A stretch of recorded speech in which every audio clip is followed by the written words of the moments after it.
Bibado. Hi, I'm Rachel and welcome to our second Feeding Curiosity podcast. I am a mum of beautiful twin girls, and when they were little, I often struggled to find practical and useful tips to point me in the right direction.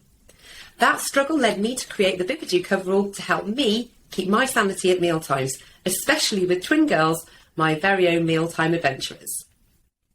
It's been great to hear that you've been enjoying our new Feeding Curiosity podcast series, where we'll continue to bring you top tips from leading experts in childhood development and feeding to help you on your mealtime adventures. So sit back and enjoy a cuppa with us as we dive into the wonderful, curious world of babies, their development, and how you can be their biggest cheerleaders at mealtimes. So I am delighted to introduce our guest today, Jenny Best, to the podcast. She is a mum of 3, including a severe picky eater, as well as having twin toddlers. Jenny is a baby-led weaning expert and a food and farming enthusiast. She has launched the hugely successful Solid Starts from home during the pandemic, and now it is an award-winning app to help parents. Jenny, welcome to the show. Thank you so much for having me, Rachel. Oh, we're so thrilled to have you. Would you mind just telling our audience and me a little bit more about yourself and why baby feeding is a topic that is so close to your heart? Sure. I mean, how far back do you go, right? Like, I think when I think of this journey, it's kind of been coming together for a number of years. But, you know, I think when I was first starting solids with my firstborn, Charlie, he's 6 now, but, you know, this was 6 years ago. I didn't read any books. I didn't follow anyone on Instagram. I didn't really do any research. I just thought you go to the store, you get a jar of, you know, puree and you bring it home and you spoon feed. Like, what's the big deal here? And me too. That's exactly what I did. Firstborn babies, right? And when I came home and, you know, we started feeding, he really didn't care for it. And, you know, not for nothing, it was probably like a strained green bean and kale, something or other. It probably wasn't that tasty. But what I noticed is that he really didn't care for the spoon feeding of it. He was kind of turning his head and leaning away and, you know, was showing all the other signs of readiness for starting solids. So I was really kind of perplexed about it. And we love food in my family. Food is really important to our family culture and to me personally. And so I was really deflated by that experience. It's like, wait, this was supposed to be like he's splashing and enjoying and, you know, all of that stuff. And it was just, you know, nothing. He really didn't want to eat it all. So a couple of months later, I'm sort of like, how do I get him to eat? I think I need to distract him. I think I need to, you know, let me get my iPhone out. Let's do videos. Let's do a book. Let's put some music on. I started using all these distractions to get him to eat, right? And I didn't know at the time that was likely aiding the problem in terms of the long run. Okay. But long story short, you know, I sort of inadvertently raised a really picky eater who was spoon-fed for way too long. I think we spoon-fed him until he was about 15 months old. And in large part because I didn't know. No one told me how this was supposed to work. Yeah. You know, it's like you go to the pediatrician and you get this like tear off half a page of, you know, 4 tablespoons of rice cereal and 2 tablespoons of this. And it's not hugely helpful. When I was pregnant with the twins, I really vowed to do it differently. For those of you who have a picky eater, you know what I'm talking about. Every meal is stressful. Every meal is loud and filled with tears and, you know, tantrums. And it is definitely the hardest thing that has kind of been a constant presence in our life. So when I was pregnant with the twins, I really fell hard into researching alternatives to spoon feeding, alternatives to purees generally, and discovered, you know, the baby-led weaning philosophy and movement, and really felt like that aligned with my parenting, my new parenting, my evolved parenting philosophy. And of, let's have everyone do the things themselves. And it felt really right for me. So, we started baby-led weaning with Adie and Max, my twin boy and girl, and it was night and day. I can't really even That's so interesting to tell you the difference in experience. And mind you, they're different babies. They're not identical twins. They just happen to be born at the same time. So they have different personalities, different likes, different dislikes, but they were just reaching for the food and really enjoying it all, smashing and just engaging with it in the most joyful way. I couldn't believe the difference. And it really clicked for me. It was like, aha, okay, I see what's going on here. I think this is probably the next wave of feeding children, and I can see the benefits here. So when I was really deep into figuring out how to do baby-led weaning, I really wanted someone to tell me it was safe. I wanted someone to tell me my baby wasn't going to choke. I wanted my doctor to endorse it, right? Like I wanted an expert to say, this is safe, this is good for your baby. And that was really hard to find. It was also very hard to find trustworthy, expert-approved, evidence-backed information on how to prepare food safely for babies in terms of real food, right? Like, okay, you have a steak. Now what? How are we cutting this? How is this safe, right? Yeah. So I decided to build a food database for babies, and it is free. It'll be free forever. It's also an app, and you can go there and see how to cut it, whether it's a choking hazard, whether it's a common allergen, how to cut it for a 6-month-old baby versus an 18-month-old, because they're two very different eaters. As well as, like a recipe and things like that. So I built the thing I needed really 3 years ago. Yeah. Well, I mean, and I guess that's what I did with my coverall. I needed something to stop me having the mess. So I think we're kindred spirits in the same space. So I mean, honestly, that is such, that story really rings true to me of, being so frustrated with the status quo and thinking I've got to change it. And I think, what you've done with Solid Starts and the First Food Database is just exceptional and so valuable, because that definitely didn't exist when I was there with my little ones. It was kind of like, start with a banana because it's a banana, and that's, mash it and put it in their mouth. So I think, I think it's such a fantastic resource. And so I'm so thrilled that you're talking to us today about everything to do with this. And I know sort of what we actually invited you to talk on was sort of flavour exploration, and obviously with a picky eater, that is something I imagine you had first-hand experience with how much of a struggle that could be. So when we are looking at sort of the beginning of the weaning adventure, when are babies ready to begin exploring those flavours? Yeah, that's a question with an answer that has changed a lot over time, right? And I have to digress for a moment because there's some really interesting history here. If you were a mom in the 1880s, the average age of introducing solid food then was about 11 months of age. 11 months. Oh.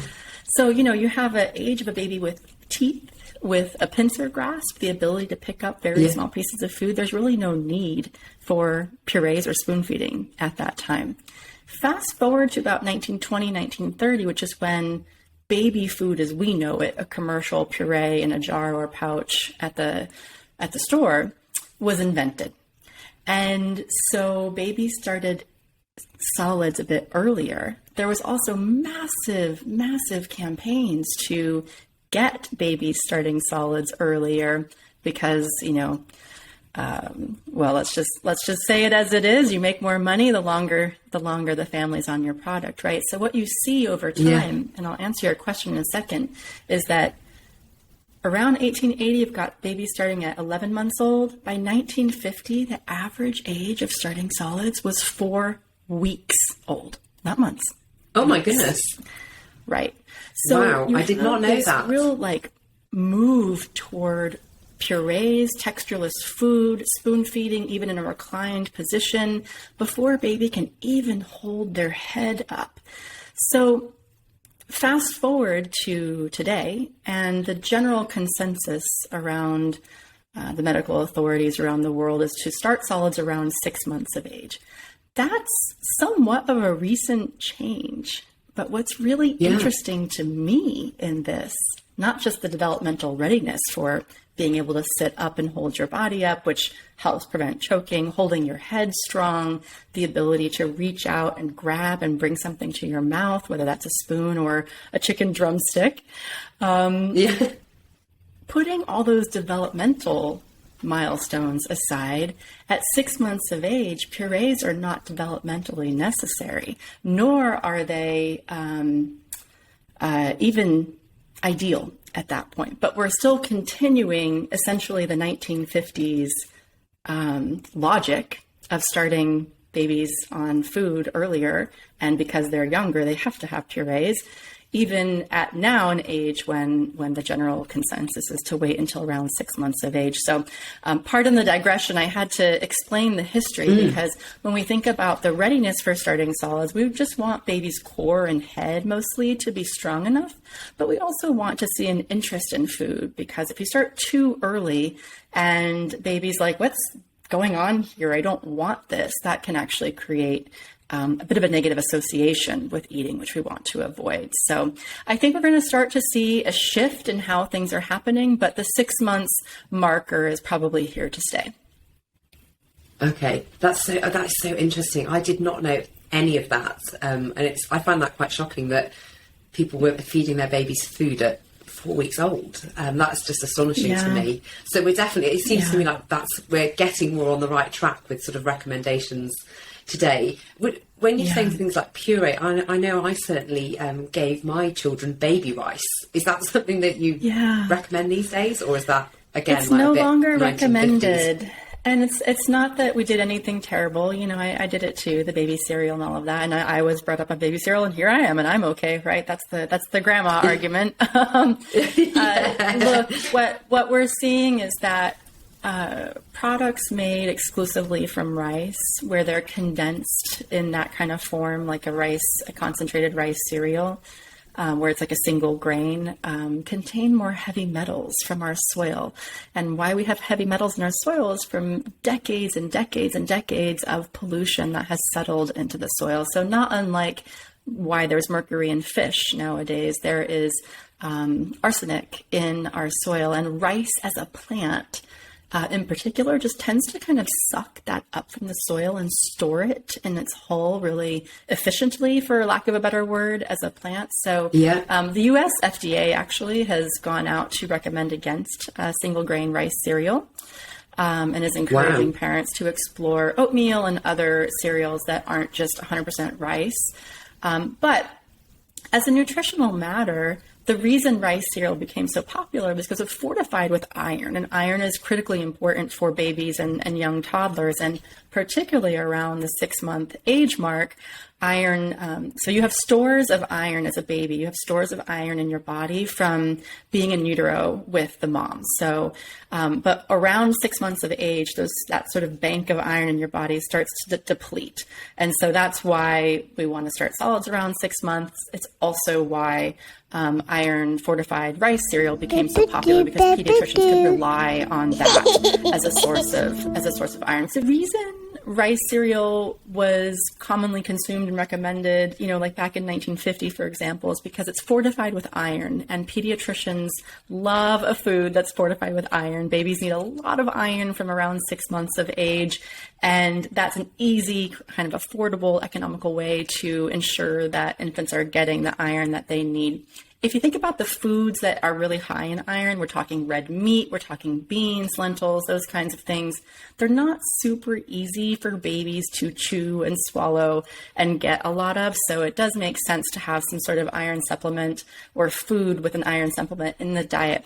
But what I think we're seeing now, and the US FDA actually recently put a press release out about this, is that the focus on the single grain rice as an ingredient in rice cereal is not ideal because of the arsenic that it takes up from the soil. So it doesn't matter if you have organic rice cereal or regular rice cereal, it's going to have arsenic just the same. And I hate to really tell folks this, but brown rice actually has more than white rice because the arsenic is stored in the outer hull of brown rice still has the hull on it. So when it comes to rice cereal, look, there's no developmental need for it. There's no nutritional need unless your child is iron deficient or your pediatrician has really encouraged you to boost the iron in the diet. What I will say, and this is important and it's often overlooked, is that when babies start solids with bland, textureless foods like that, so if you've ever tasted rice cereal, it's really not super good. Yes, I tried it and it was pretty grim.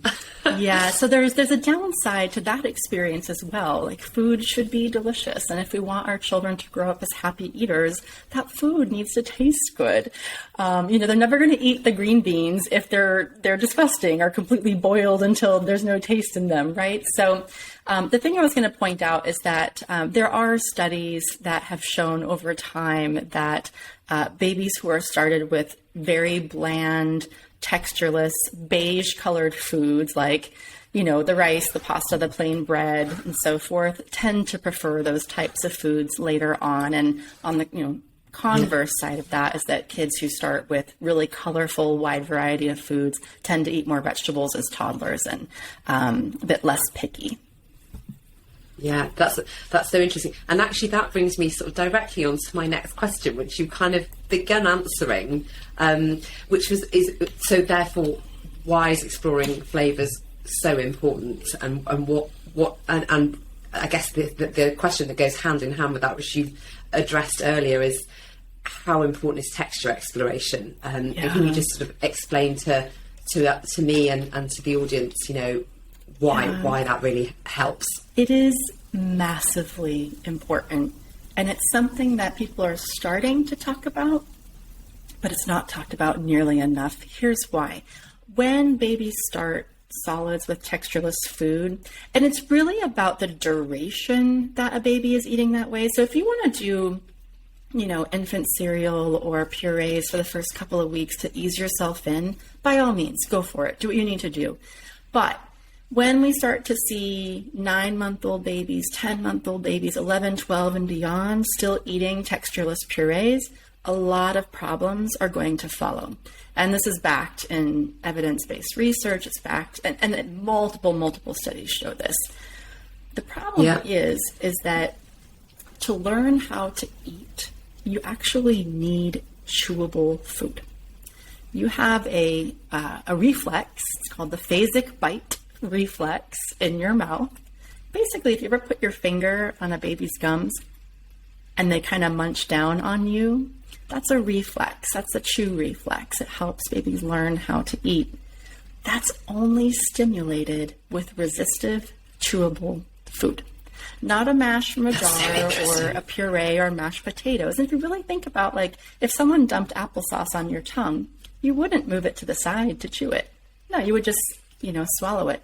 Purees and very thin textureless food substances are sucked to swallow. So baby is actually only continuing to use the dominant skill they have from birth, which is sucking.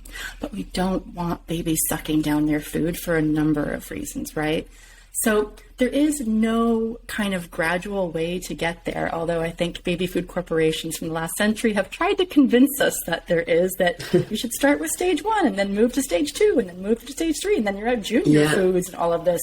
It's all a marketing construct. There is no need for stages of food, but also a chunky mash in a jar that's spoon-fed is also not being moved to the side of the mouth to be chewed. So if you want your child to become a safe eater faster, you actually need to kind of bite the bullet and go for really resistive food. So when our feeding therapists work with kids with Down syndrome in the hospital, or kids are a little bit behind in their eating development, they actually go to the extreme of the spectrum in food consistency and work with celery and raw carrots, obviously under supervision. And I'm talking 6-month-old babies with a huge carrot in their mouth in the hospital to really strengthen their jaws and get that chew reflex going and kind of jumpstart that activity. The longer a child is on textureless food, particularly if that's exclusive, meaning they have no other exposure to finger food or any kind of table food that way, the more at risk they are of jaw weakness, even tooth eruption issues. So the way the teeth come in tends to be different, and dentists and orthodontists are starting to see this, and obviously picky eating, because there are just proven studies, and I can tell you myself that the longer you spoon feed that textureless puree, the wider the sort of gap you make between what you want to be eating, the family meal, and what you're serving them, the wider that becomes and the farther you have to leap. So when it is time to transition your toddler or baby to your table food that you want to be serving and you want to be eating, that leap is really big and often really hard for those families. So we like to see families move to finger food if they're spoon feeding by around 8 months of age. The studies show that generally, if it's after 9 months and later, that's when the problems really start coming in. So if you want to spoon feed or do purees or pouches for the first 2 months of starting solids, totally fine. There are massive advantages to starting with finger food, from oral motor skills development, from preventing picky eating, to everything I was just talking about, and learning how to become a safe eater and chewable food and all those reflexes. But if you wanted to start with purees, doing so from 6 to 8 months would be fine, and then quickly moving to finger food. But don't let anyone convince you that you have to start with stage 1, stage 2, stage 3, stage 4, and work your way up to junior food. It is simply a corporate marketing construct to kind of keep the consumer on the product for longer. I think the thing that really sticks in mind, and this is something I definitely didn't know, and I don't know whether you know, Jenny, that my former career before I started Bibado I was actually a dentist, and I didn't. Yeah. So I should know this, but I didn't know or understand the way that our brains and babies' brains have to learn to chew food, and how the oral muscular development is really crucial to being able to do that, and how we can support it through learning to eat. And that for me is just sort of has blown my mind. And it makes sense too, right? Like when you think about it, even as a dentist, or our feeding therapists teach the neurobiology of swallowing to other feeding therapists, occupational therapists, and speech language pathologists in the United States. And one of the things that we one of the sort of aha moments that I always hear is basically that the brain recognizes in the baby's mouth larger pieces of food more easily than it does, say, like scattered rice on the tongue, which is why you'll see infants often struggle with things like chia seeds or rice or these kind of like quinoa kind of foods that are going to scatter all over the tongue. What we really want to do in terms of mapping baby's mouth. So let me back up for a second. If you eat a hard-boiled egg and it has a little piece of shell left on it, and that ends up in your mouth, your brain's going to spot that, kind of spit it out, move it around, spit it out, without you even really working to think about that. For a 6-month-old baby, that is not true. The brain has to make a mental map of the mouth before it can do something like that. But for us to map the mouth really well, the brain needs a lot of pressure on different points in the mouth, on the gums, on the tongue, to remember where all these pressure points are. And the foods that do that the best, dare I say it, are things like ribs and corn on the cob and chicken drumsticks and really large resistive pieces of food that almost act like teethers. So we're really trying to foster a bit of unlearning, if you will, about how babies learn to eat, and the assumptions that we as parents hold about how infants learn to chew and swallow and all of that. Yeah, that's so interesting. You've blown my mind again.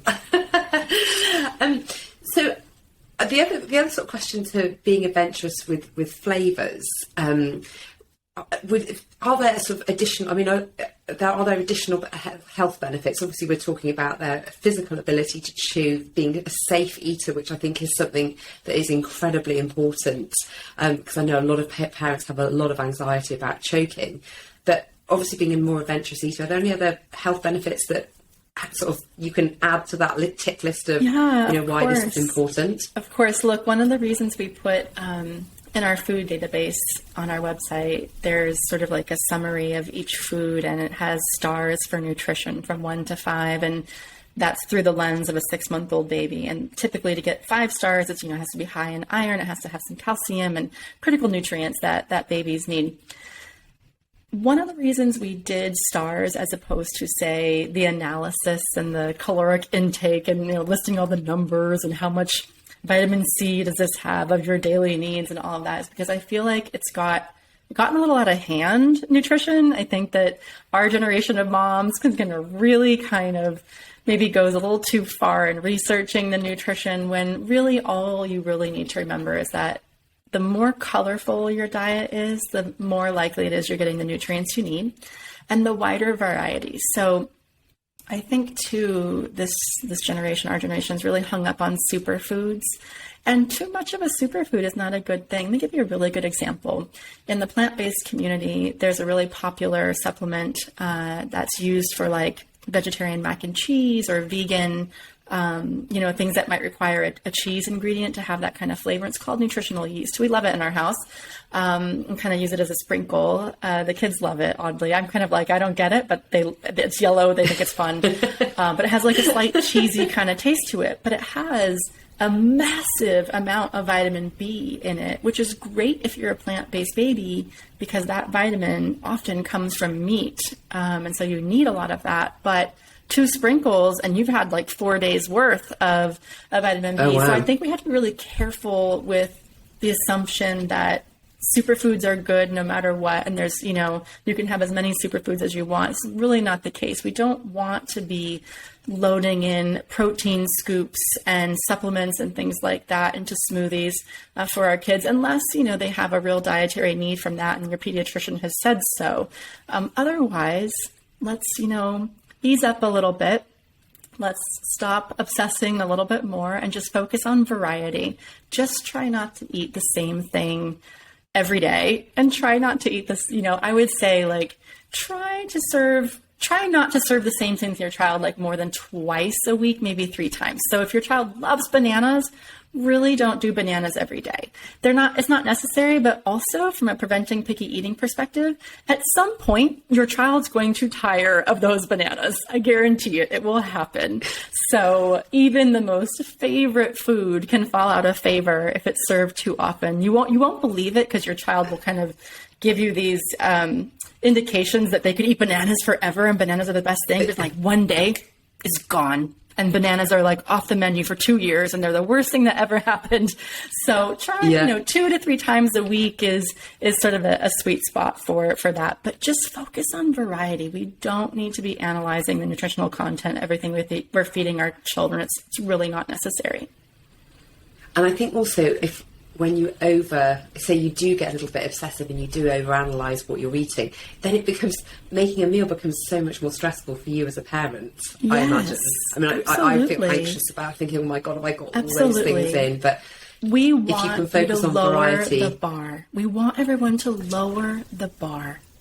The bar has gotten so high in parenting. And let's also mention that we're pandemic parenting. You can lower the bar. The kids will be all right. But, focus on variety and your child should be fine. And are there any ways that you can encourage then babies to be more adventurous with the variety? Because sometimes when babies presenting something new, how do you sort of encourage that in a, really positive way without the stress?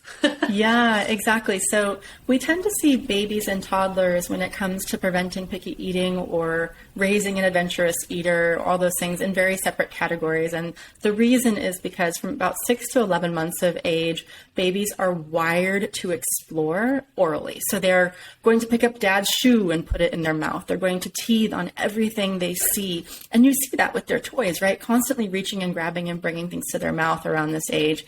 We really want to capitalize on that opportunity and introduce as many foods as possible before their first birthday, because at 12 months of age, unfortunately, it goes really far in the other direction. And okay, that's the interesting. toddler, it's actually, they have a fear of new things. It's an actual, was it neophobia that happens in toddlerhood. And scientists and experts sort of think that maybe it has something to do way back in the day of, foraging and things like that, of protecting the child from themselves, from not trying the red berry on the bush, that kind of thing.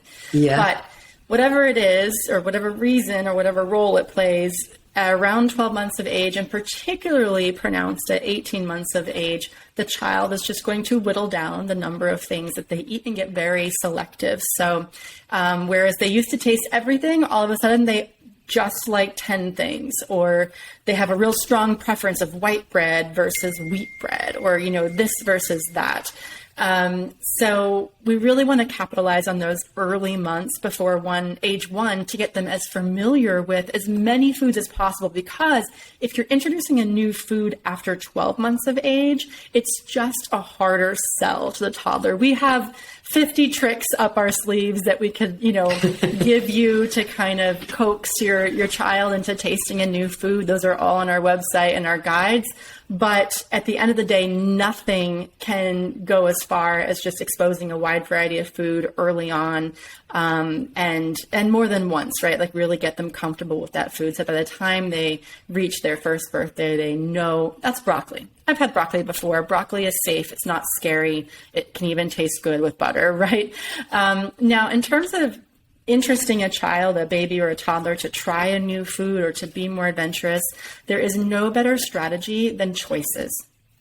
Babies and toddlers love choices, and so do we, right? Like, you kind of like to go to a restaurant and have a menu of choices. If you went out to eat and someone just delivered the food to you and you had no say in it, you might not go back to that restaurant again, right? Without having any kind of say in the menu. So you can kind of create some artificial choice without becoming, a 4-star chef in your house by doing things two ways. So what I mean by that is, let's say you're serving salmon for dinner that night. You might kind of mash the salmon into flakes and maybe even stir in a little yogurt or mayonnaise or something like that to create like a salad, or like a chicken salad or a salmon salad type dish.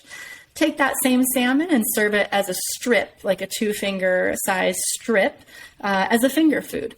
That is actually a choice for the baby. There's 2 totally different textures, totally different presentations, and slightly different tastes. So when you can, look for how you can serve it 2 ways or create some kind of choice on the plate. And that'll often be the thing that babies need or toddlers need to go ahead and pick up one. I really like that as a sort of a strategy. I think that's great. Any other sort of adventurous tips for choices? Yes, well, one of our very best tips for babies who are not interested in finger food, so we're talking typically babies who have been spoon-fed for a while and are having trouble leaping over that gap to self-feeding and finger food, is actually to offer the food from your mouth. And I know it sounds kind of gross and weird, but it is like the $100 ticket in our feeding therapy world. And so let's say you have a slice of apple and your child just will not pick up that apple. They're not picking up any food. They're not bringing it to their mouth. What you can do is serve it from your mouth and just lean forward and wait for baby to take it. Often babies don't understand, especially if they've been spoon-fed, they don't understand that they can or should feed themselves. And so when you put food out in front of them, they're like, what's this? What do you want me to do with this? I don't understand. And so what they need is to see that food goes in the mouth. And that little trick actually shows them that really well. We've never seen that trick not work with a baby in 15 years. So that's one of our all-star tricks. In terms of toddlers exploring more vegetables, you want to focus on a really colorful spread of choices. Never, ever, ever ask your toddler a yes or no question, because it will always be no, right? So instead of saying, would you like some red bell pepper? You say, would you like red bell pepper or green bell pepper for snack? And again, that's kind of employing that choice strategy that can work really well with toddlers. That's great. So I guess that kind of brings us on to sort of when babies are joining in this sort of participation of flavour exploration, and there are some babies who, they want that choice, but some babies are super duper independent, and it can be messy and they can get really frustrated by that. How do you support that? You mean in terms of them getting their hands messy and not wanting to touch it and all of that? Face, everything going everywhere. And I know for a lot of parents that kind of that causes a bit of anxiety, doesn't it, when there's just sort of that level of mess. Yogurts and in the hair and between the toes and all of that. Yes, for sure. Exactly. Needing a shower, that kind of. For sure. So I kind of have two thoughts here, and they both are valid, and they both need to have space. And one is that first, finger food, if done well, really shouldn't be as messy as people make it out to be. The things that are messy are like yogurt and oatmeal, and actually things that might be spoon-fed. Right? Actually, the pouches were the messiest things for us because the babies would squeeze them and they would go everywhere. But when you think about really resistive finger food, the kind of foods we're talking about that really advance the oral motor skills and, trigger the chew reflex, we're talking about things like corn on the cob. If you want 15 minutes to yourself at dinner and no mess to clean up, serve corn on the cob. Corn on the cob and a chicken drumstick is probably the cleanest meal you're ever going to have. So there's a place for thinking about foods that advance oral motor skills and advance learning to eat and becoming a safe eater that are also really clean, relatively speaking, right? Now, in terms of the mess part, look, we also know that if babies never have the opportunity to touch the yogurt or to kind of finger paint with the puree or whatever it is that you're serving, that eventually they may kind of develop a sensory aversion to those kinds of textures. That said, you can achieve that exposure in other ways. So for example, do some finger painting during art class. Make sure your baby touches sand and dirt and water. Water play is actually one of the things you can do. If you're noticing your child won't touch their food, doesn't really like to be in the bath, doesn't like to be at the beach, is kind of irritated when they're on grass or things like that, then you've probably got a real sensory issue, the sensory processing issue that you may need to get support with and some therapy with. But the percentage of kids that applies to is fairly small. So like I said, I think there are foods that are clean that you can pick, and look, choose those foods on nights when you're alone, when you have no help with cleanup, your partner might be out, or you're just, running off to daycare that morning, whatever it is. Make those plates strategically. Save the yogurt, the chia seeds, all the messy stuff for when, you might have some family around and a little extra help at the table to clean up. But we see a lot of, mess is really important on Instagram, and, let your child get messy. And I think it's almost performative at this point.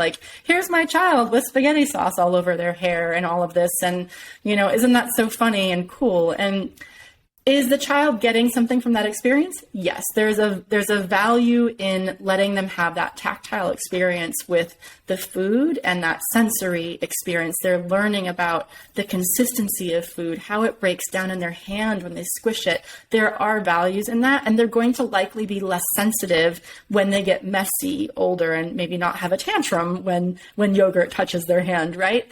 But it doesn't have to be all or nothing. And I think that's what I wanted to say here is that, do some messy foods and some sensory type experience with food.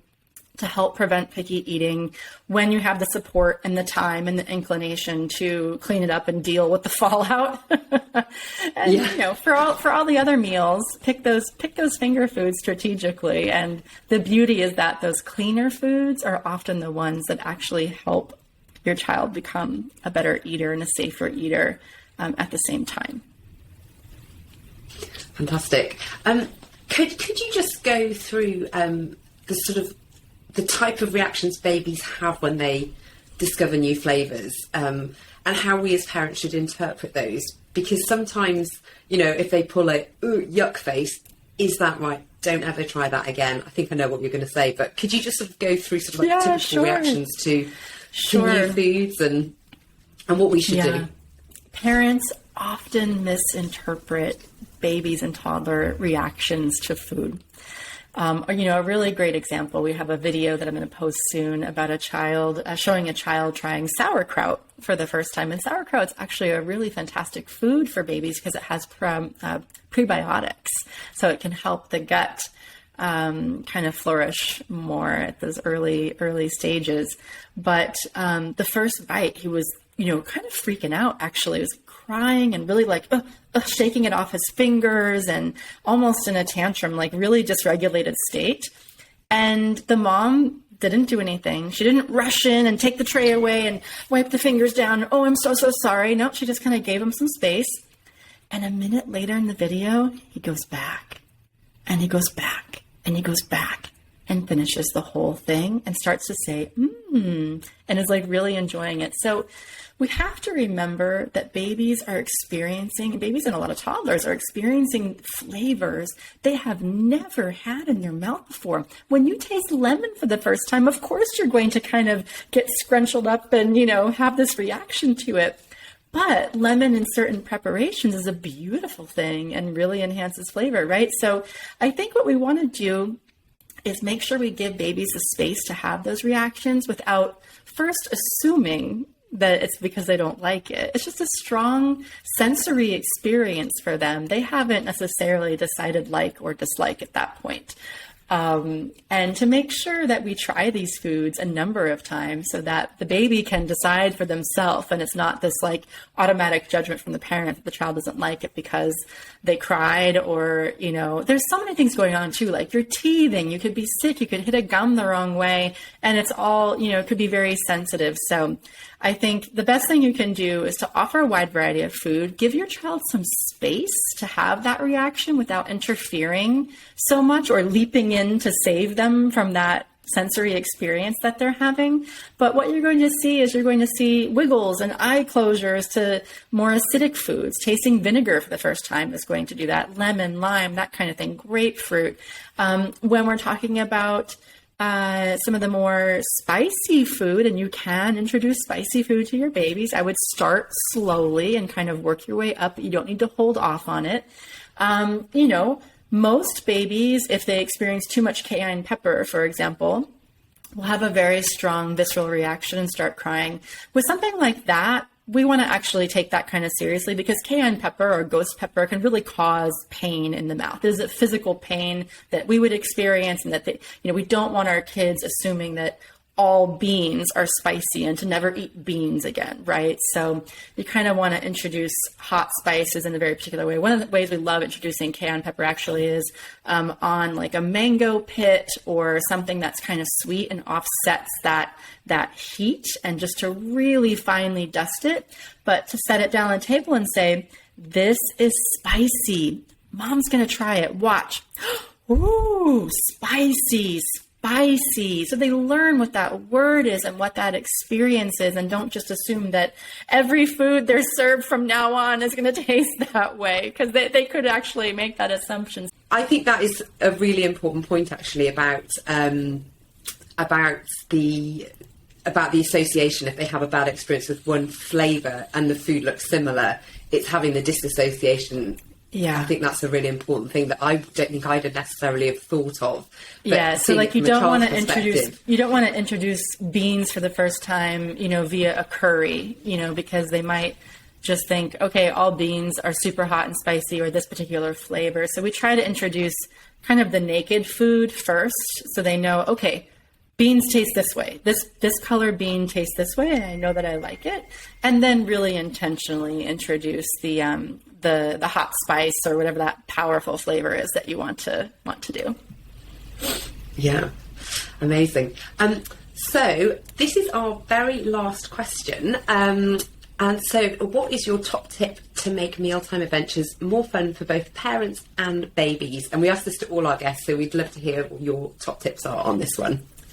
Our feeding therapists say to channel a dinner party vibe. And I love that because it includes you. And it's not just, okay, we're just focusing on what I should be doing for baby. When we work with really picky, severe picky eating in families, or mothers who have extreme anxiety around choking to the point where it's preventing them from introducing certain foods or flavors, we really tell everyone to channel the dinner party vibe. What does that mean? Cheers your glasses, enjoy your own food, dim the lights, put some music on, make it an experience that's enjoyable for everyone at the table. Have conversation your baby will be interested in, which is going to sound something like this. Wow, look at the window. The sky is blue, right? Like kind of get to their level and have dinner party conversation that would engage them. The goal with that, aside from making sure you are having a good time, which is a really important factor in this, and it's not often looked at, but babies pick up on how you're feeling at the table. We really want to make sure that babies associate the table and food with connecting with you. One of the things we see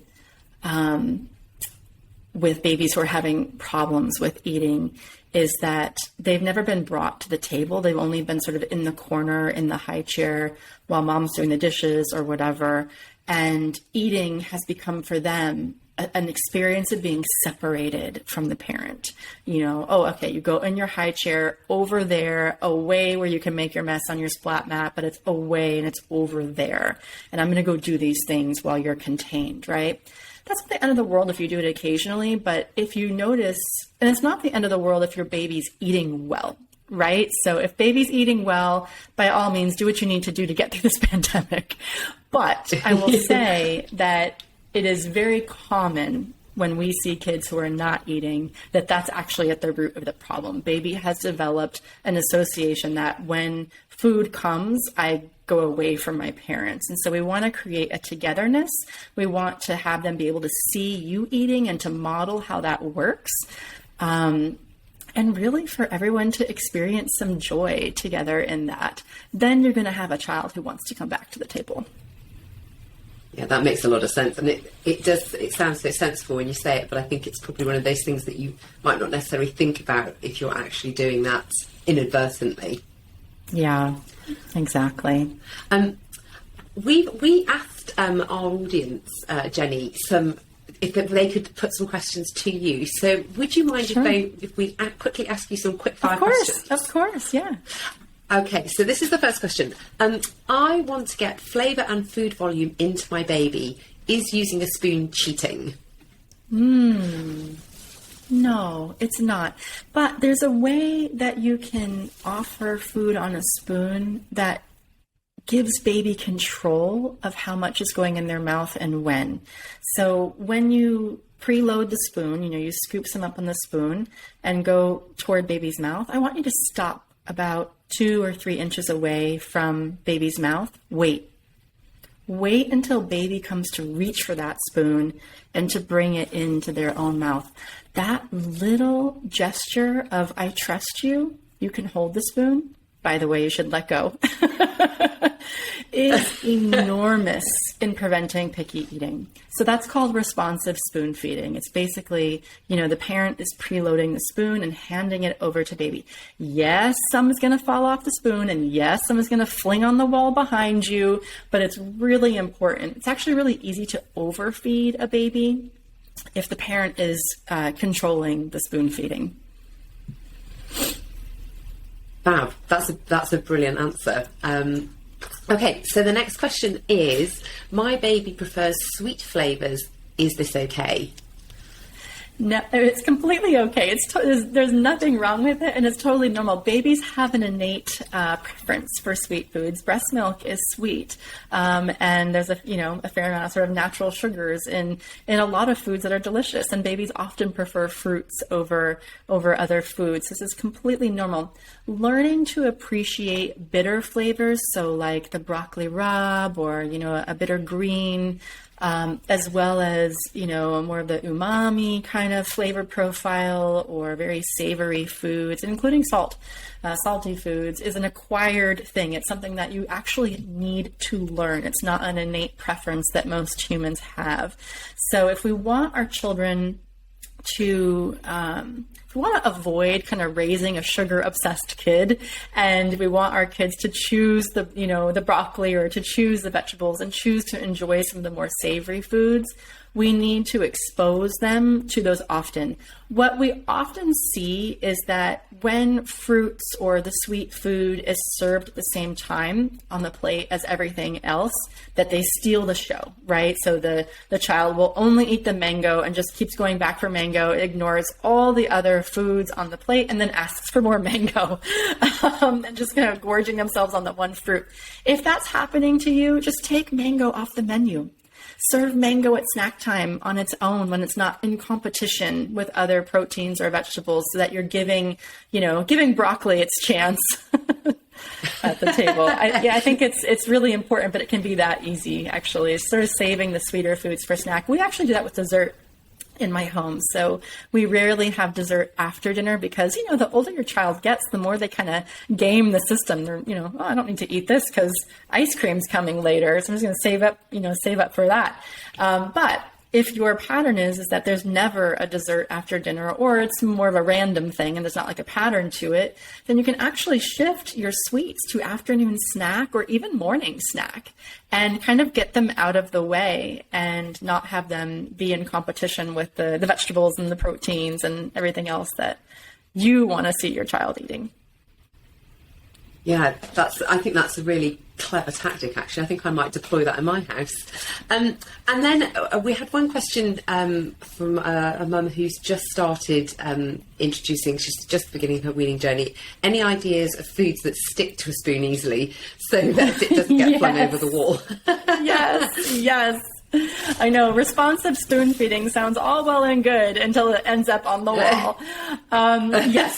So basically what you want to think of are foods that act like hummus, because that is truly the perfect consistency for responsive spoon feeding, where you're letting go of the spoon and having baby control that. So Greek yogurt, as opposed to just regular yogurt, is going to have a little more cling and stick to it. Beans that are pureed or blended with like some olive oil or something like that. Basically, you're creating like a bean hummus, right? Stick to the spoon really well. Let's see, what other foods cling to the spoon so well? I think a lot of times you just want to look for something that has a binder.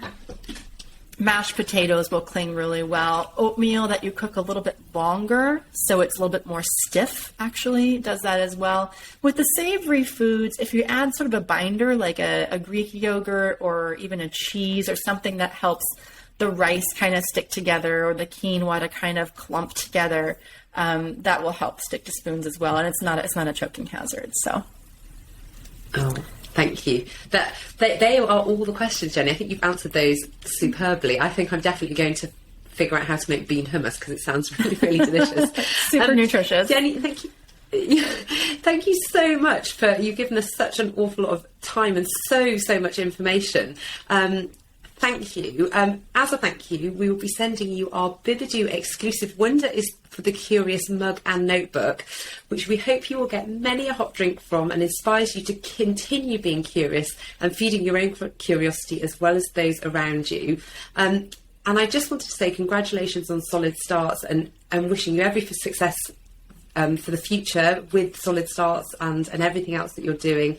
And it seems to me that you have helped so many families already, and I'm sure you're going to help so many more along the way. And thank you so much for just giving a little bit of time. I know how busy you are to chat with us today. Thank you, Rachel. It's been a pleasure. Good luck. Oh, thank you. For our listeners, if you have enjoyed today's podcast, which I'm sure you have, please check out and subscribe to our channel to keep up to date with our latest episodes. And if you'd like to watch the full video podcast, head over to our website. And if you'd like to listen to it on Apple Podcasts or Spotify, we are on there as well. And if you have any topics that you'd like us to discuss into the future, we'd love to hear from you, and please let us know what you think. Thank you for listening and feeding your own curiosity. Bibado, Bibado.